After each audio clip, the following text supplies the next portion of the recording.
They have rib head misalignments, which shocked me that could cause such debilitating pain.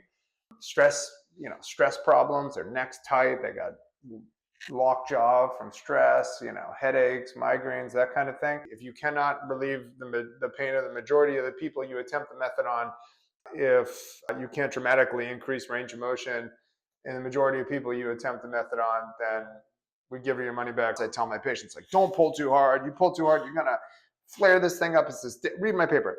I tell you, there's a dance that you have to do with them. If you're looking for a quick fix, I tell my patients up front, I'm not a magician.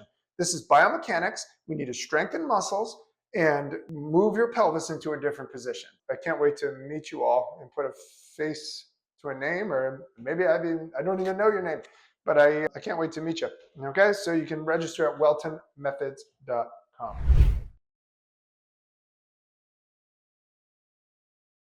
Hey everybody, what's up? Physical therapist, Dr. Ryan Whelton, coming to you from just outside the beautiful Tampa Bay area. If you are new to following me, I am a physical therapist. I have a chronic pain clinic. Most of my patients come in here and tell me a story, something like I've failed physical therapy, chiropractic, injection surgery, MRIs, acupuncture, something, along those lines. And they're like, I'm at my wit's end, man. I don't know what to do about this, And I find in my patients, most of the time they have mechanical issues, SI joint, sacral torsion, sacral shear. They have rib head misalignments, which shocked me that could cause such debilitating pain.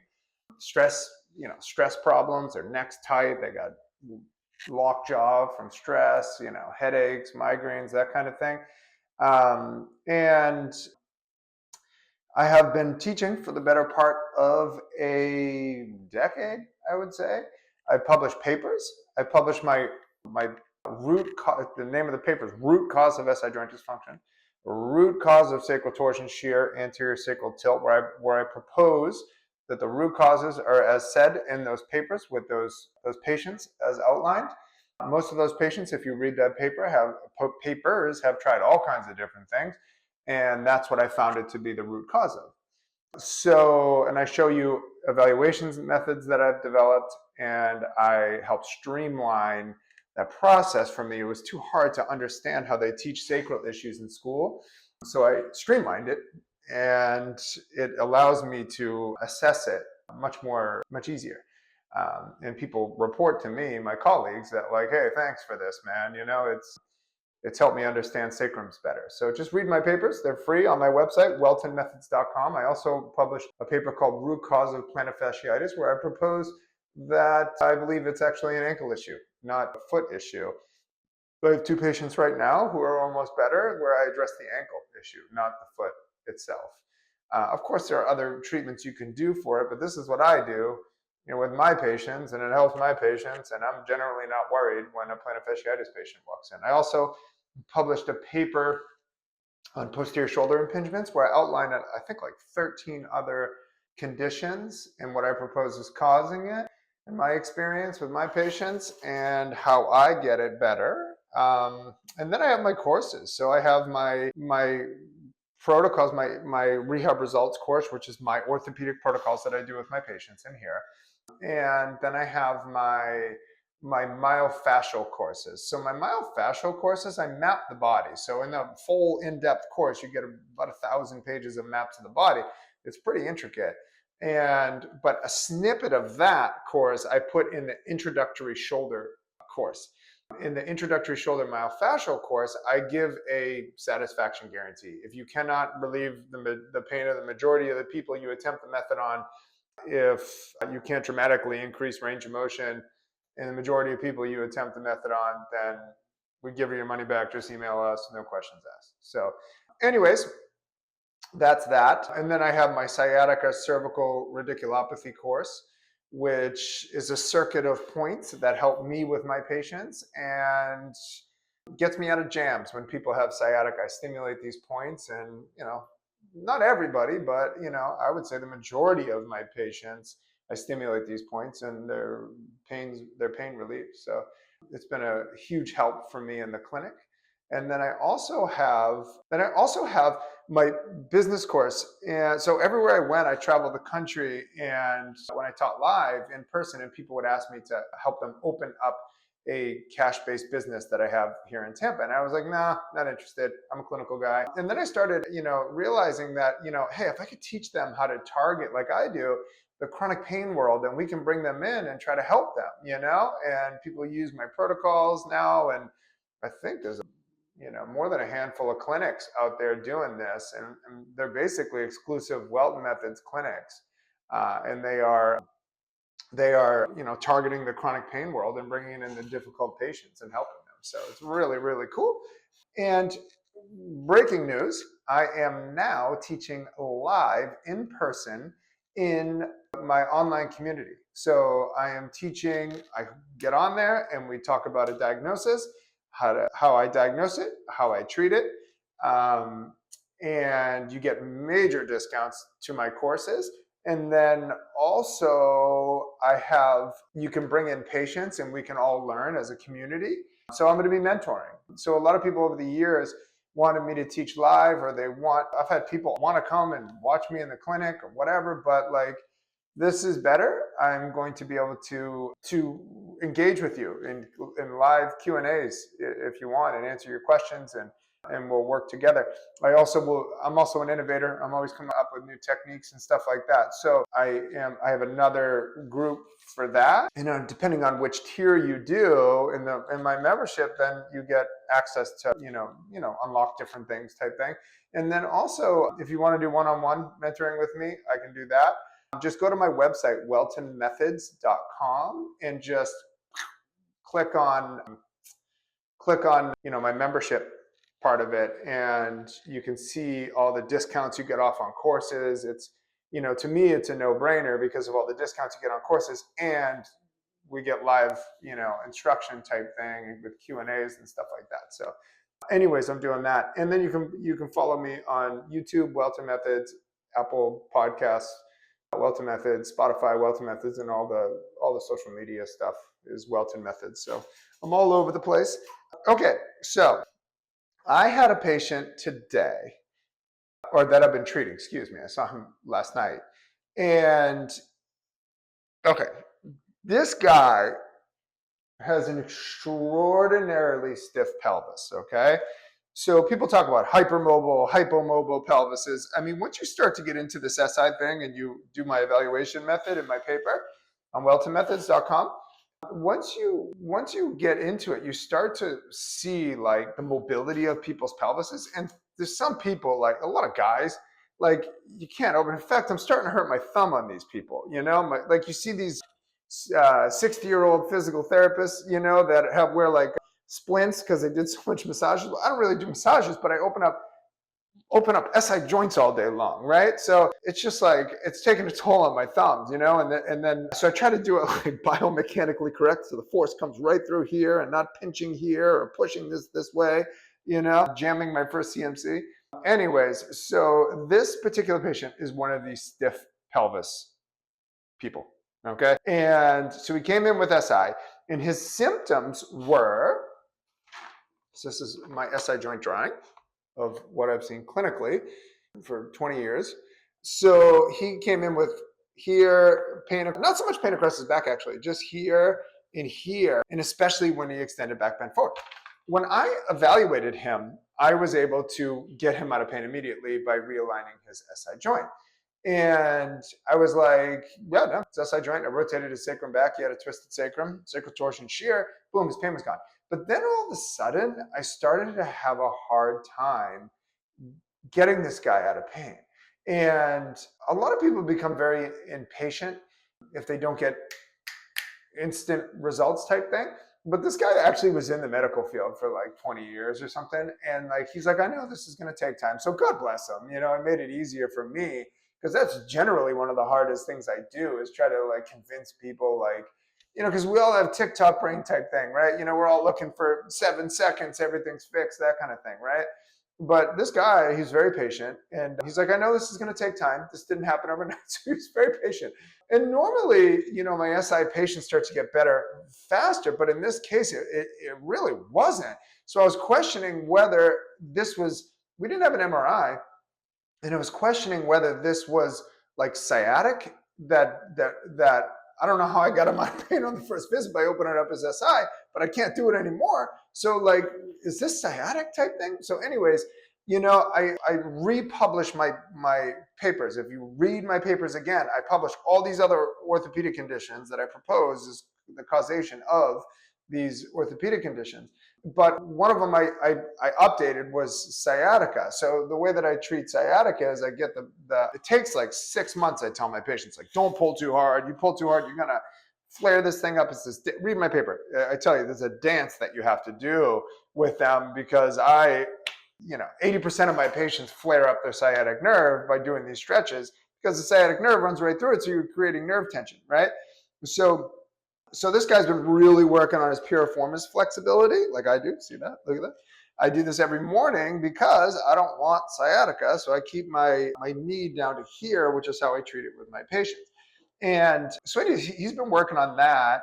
And he's got, for a guy, he's pretty flexible. He's like halfway there. He's like halfway, knee to opposite shoulder type thing.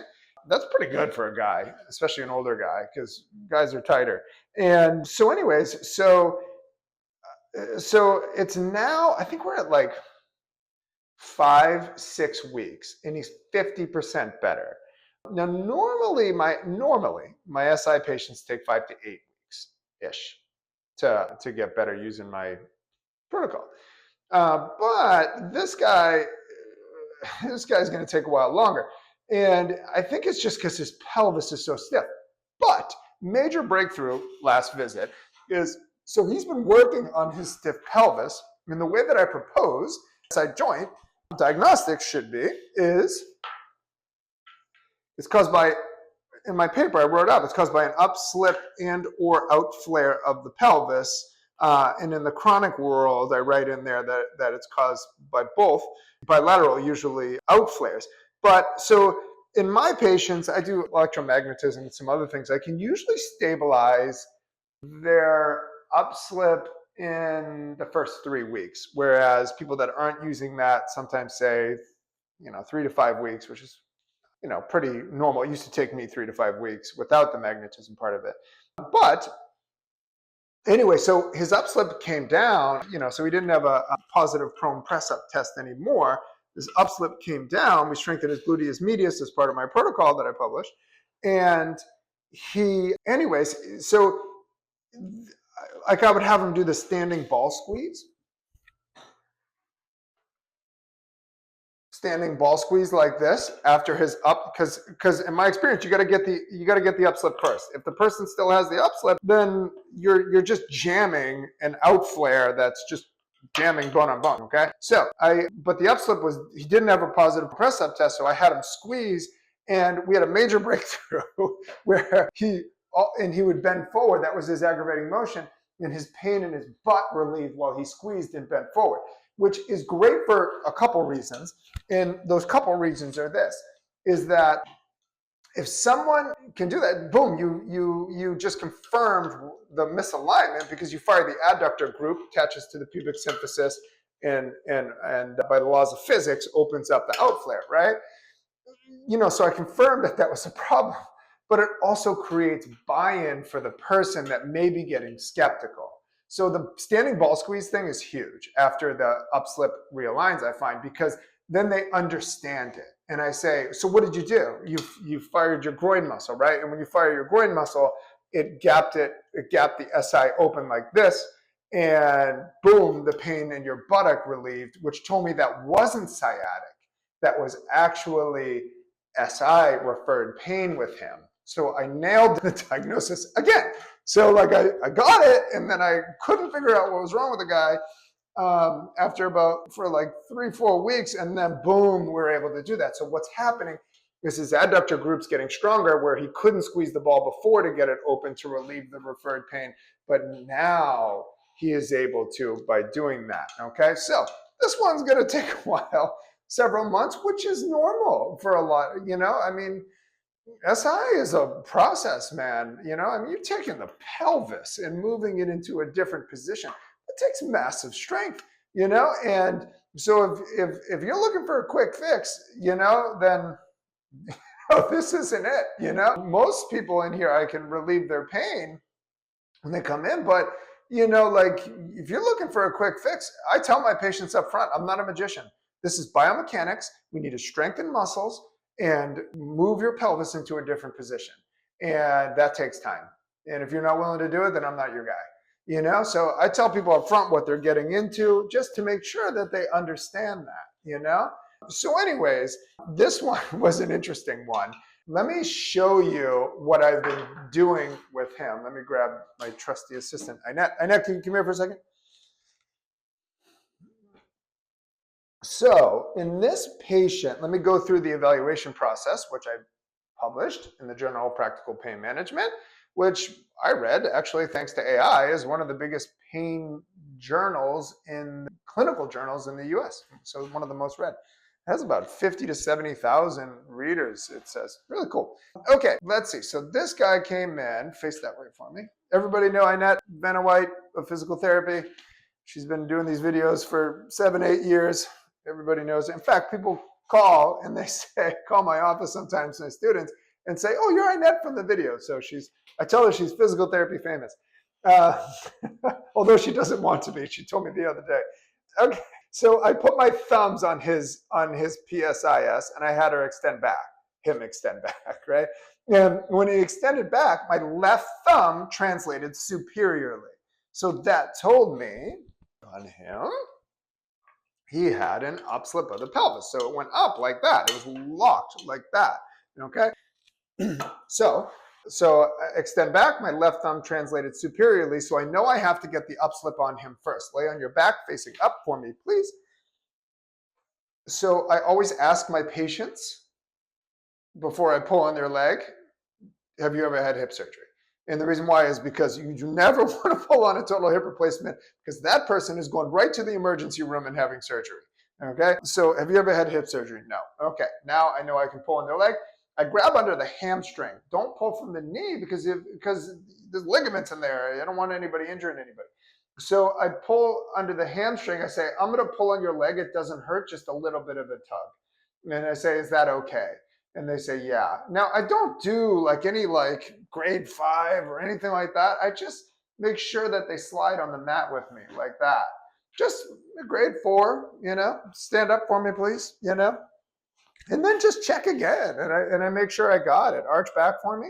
Both thumbs are dropping. If they didn't, I would do it again, maybe do it harder, but they're dropping. So now, in this person's case, he had an upslip and he still had pain. So I'd ask him to bend forward for me. So the aggravating motion, go ahead, bend forward. And I said, do you still have that pain in there? And he's like, yep, still the pain, right? So then when I initially evaluated him, I put the ball between his knees because that helps save my hands and also creates buy-in because people understand it. Squeeze, please. Toes pointed forward. And I tell them feet together. Sometimes if your feet are farther apart, you're not really squeezing your groins that much. And then I said, go ahead and bend forward. And on initial evaluation, he said, no, it still hurts in the thighs. So then I pushed medial on his ass while squeezing really hard, squeeze hard. And now, go ahead, bend forward. And boom, he said, now it's gone. So I had confirmed that was from SI, okay? Now, he had been told it was sciatica, but I opened up his SI, and the great imitator of sciatica, SI joint, relieved. So that was, what I had diagnosed him with. So he also had a sacral torsion. I'll go over that. I go over that in other videos and my paper and my courses and all that stuff. But when it comes to this, so for the next 4 weeks, I couldn't get this guy out of pain. Stiff pelvis, couldn't get him out of pain. But the other day he came in, and he said he's starting to feel better. He had a good week. So these people, I find, have good days, bad days. And I warn them about that. So you don't warn them about that. The second it goes out on them, the black and white thinkers, oh, I was better and I'm not better, and they quit on me. And I realized that I had to warn them about that. And if I didn't warn them about that, then they, you hurt me, and quit. But if you just warn them that this is an up and down, like a wave, like a better, worse phenomenon, not like just get better, I find they don't quit on me. So I put this between the knees. And then this was yesterday, and I said, go ahead and squeeze. And I said, bend forward. He said, oh, I still feel it a little bit. And then I said, squeeze harder. And he did. And then he squeezed, go ahead and bend forward. And then he's like, boom, it's gone. And I was like, well, yes. Like, finally, I got it. Thank you, Annette. So I was like, I got it. I was able to relieve his pain and therefore accurately diagnose still, again, that it was SI. Okay, so, and he now understands that SI joint that he is referred pain because he squeezed a ball, which he's been working on his groin strengthener. I think he's up to like 10 or 15 pounds on my protocol.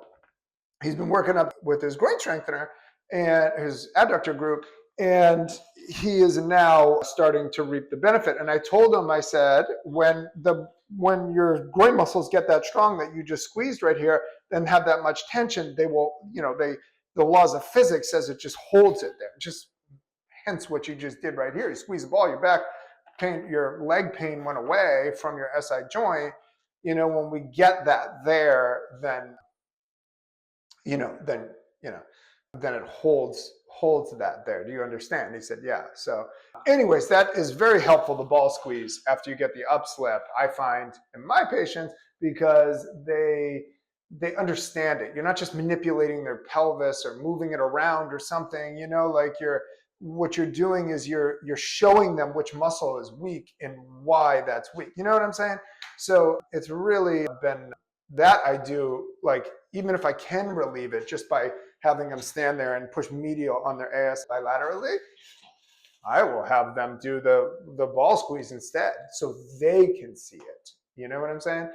Anyways, so that is how I evaluated his SI joint. And it'll take a while, but we'll get there. But he's one of these stiff pelvis guys. And, it's a process with them, I find, over the years. Anyways, so if you want to join my membership, go to wheltonmethods.com. And I'm teaching live now on Zoom and live Q&As. And I'm even integrating AI into this. And we're going to get high tech. And I can't wait for it. I can't wait to meet you all. I have heard from you over the years via messages or comments or whatever. And I know a lot of you are using my protocols and have expressed, all the results that you're getting with your patients, but I can't wait to meet you all and put a face to a name, or maybe I don't even know your name, but I can't wait to meet you. Okay, so you can register at wheltonmethods.com, and you get massive discounts on my courses like never before. So anyways, that's that. Peace. Love you all.